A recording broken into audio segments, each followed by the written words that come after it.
This blanket has nothing to do with this video, I'm just really cold.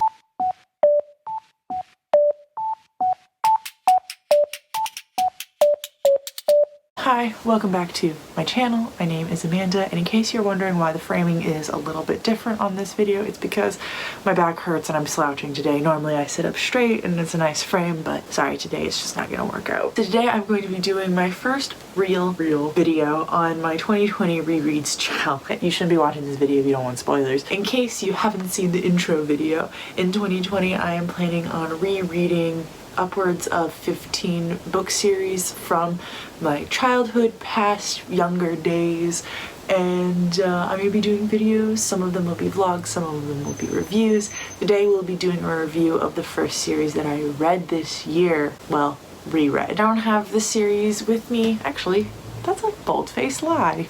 Originally, I read this series electronically on my Kindle. The series I'm going to be talking about is the I Am Number 4 series. So originally, I read the first book and I loved it. And then a long time happened, so I reread the first book and then I went on to read book 2 and 3 and the novella. And then I stopped.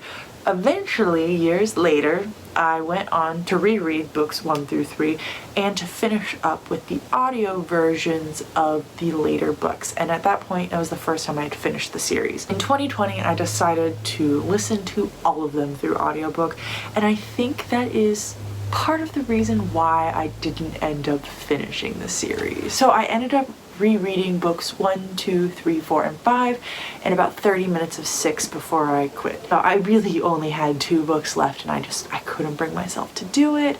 I just couldn't finish the series, and I promise I will talk about that and all the reasons why. But I think that the reasoning for a majority of why that was happening was listening to the audiobooks. The narrator wasn't bad. He actually did a perfectly fine job. It was just the writing, like listening to that writing being read out loud was killing me. I am not exaggerating. Literally, if I heard John say one more time that Sarah was the most beautiful girl he had ever seen, I would have vomited. Nothing was holding me back. I couldn't risk it. I often listen to audiobooks while I'm walking, and I don't want to just be at my neighbor's house and throw up on their front lawn. So I had to stop for the safety of not just me, but the entire neighborhood. He said it so often. Every single time he looked at her or thought about her or was like looking at someone else and then was like, they're not as nice as Sarah to look at. The thing is, I don't mind him commenting on how beautiful she is necessarily. I was getting frustrated that it was like the same wording every single time. She was the most beautiful girl he had ever seen and he wouldn't think of looking at anyone else. And I was just like, oh my god, oh my god, oh my god. Especially because I knew how the book series ended and I know that he doesn't end up with Sarah in the very end, so it's just like, stop. And you know what? I get it. I get that is pretty accurate of how teenagers are, but I'm not a teenager anymore, so sometimes it's hard to read books of teenagers written by adults because adults have like this one view of what teenagers are and it's very inaccurate to what they actually are. I don't know if you've hung out with a teenager recently. I have, and let's just say they're not what you think. They're not as bad as you think they are, and they're not as like sexually driven as you think they are. Like some of them are for sure, but a lot of them are just like, memes, am I right? I ended up wanting to reread this book last October because I get really nostalgic whenever the weather starts getting colder for that scene in the first book where John's on the hayride with Sarah and Sam has his girl, but I don't remember her name, and they're all just like getting cozy and comfortable, and then like horrible things happen. So I wanted to reread this book, like I said, in October to like be cozy with them and then like experiencing the horror with them, but I ended up pushing it off because I had all of my plans planned out for 2019, and then I realized that there were a lot of books I wanted to reread, so I made this challenge. So I started off right away with this one because I had been waiting to do it for so long. I'm really glad that I did it, even though it kind of ruined some of my perspective of the series. I also just need to remember sometimes that I'm older now, and you're just not gonna like everything the same way that you did when you were a kid. I think that's going to be the motto of this reading challenge. I mean, I know I'm only 2 series into it, but like, both of the series so far can match the motto. Books just aren't quite the same from when you're a child. So I believe I was in high school when I originally read this series. Read all of it the first time.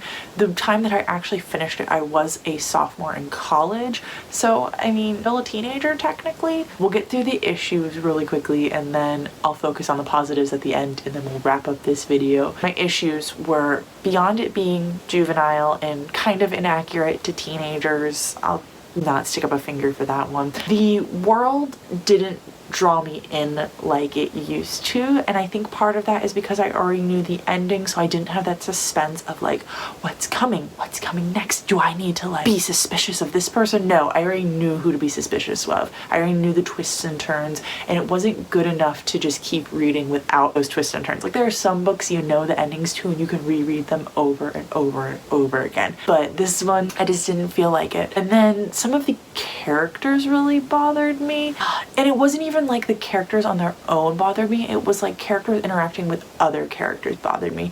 And I'm not going to get into details about that because that'll take me forever trying to draw you guys like a crazy map of like who bothered me and who didn't. I would just look like an insane person. Something else that I disliked, I don't know what finger I'm on, so let's just hold up 4.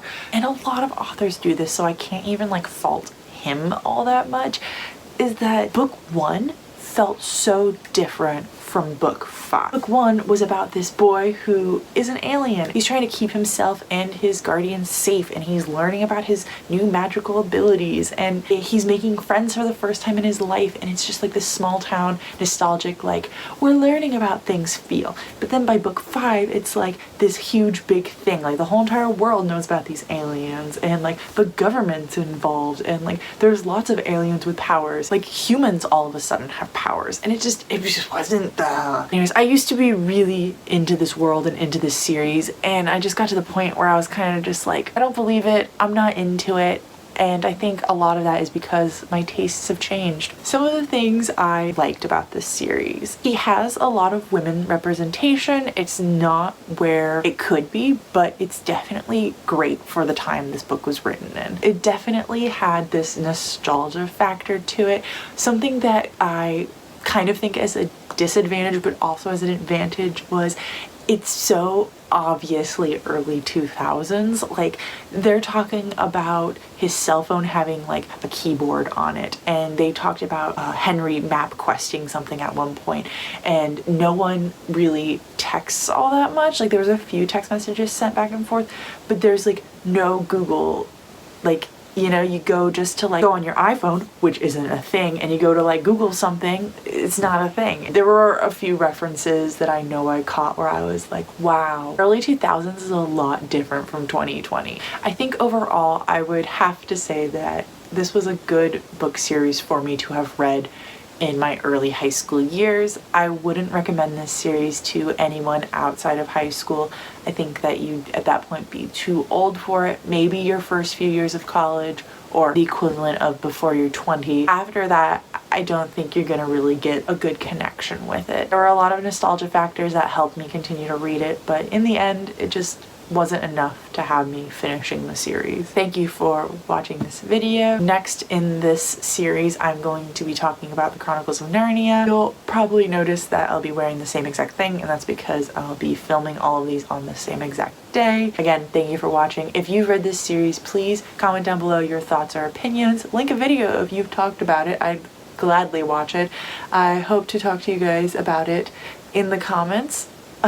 Until next time. Yeah, that's not how that usually goes. Bye.